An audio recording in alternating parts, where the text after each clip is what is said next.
Hai, nama saya Azharata Atira. Assalamualaikum. Hai, nama saya Najwa Akilah. Tema bacaan kita hari ini ialah alam sekitar. Ingat slogan kita, saya baca, awak membaca.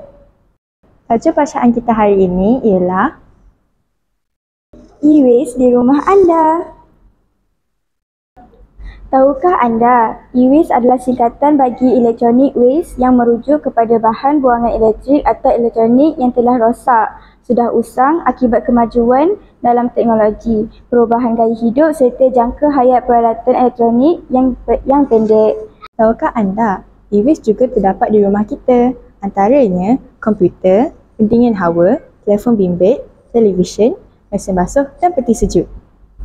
Kenapakah e-waste perlu diketahui semula? E-waste berpotensi mencemarkan alam sekitar dan menjejaskan kesihatan manusia sekiranya tidak diuruskan dengan betul. Selain itu, kuantiti e-waste juga dijangka semakin meningkat seiring dengan keperluan manusia dan perkembangan teknologi. Akhir sekali, e-waste mempunyai komponen dan logam berharga yang boleh dikita semula. E-waste dikita bumi terpelihara, alam sekitar tanggungjawab bersama.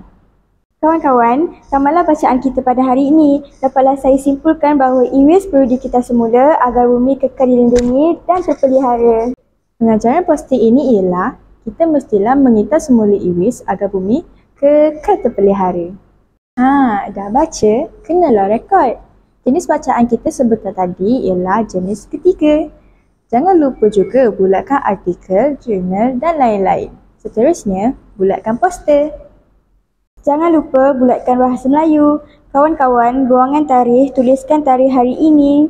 Tahun terbitan pula kawan-kawan tulis pada 2024.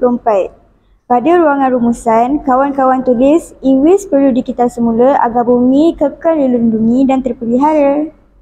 Manakala pada ruangan pengajaran pula, kawan-kawan tuliskan kita mestilah mengita semula e-waste agar bumi kekal terpelihara. Akhir sekali, kawan-kawan jangan lupa bagikan penilaian bacaan kita sebentar tadi. Kalau kawan-kawan suka, bulatkan 5 bintang. Sekian daripada kami. Saya Azharata Atira. Saya Nurul Najwa Akilah. Assalamualaikum. Jumpa lagi. Bye.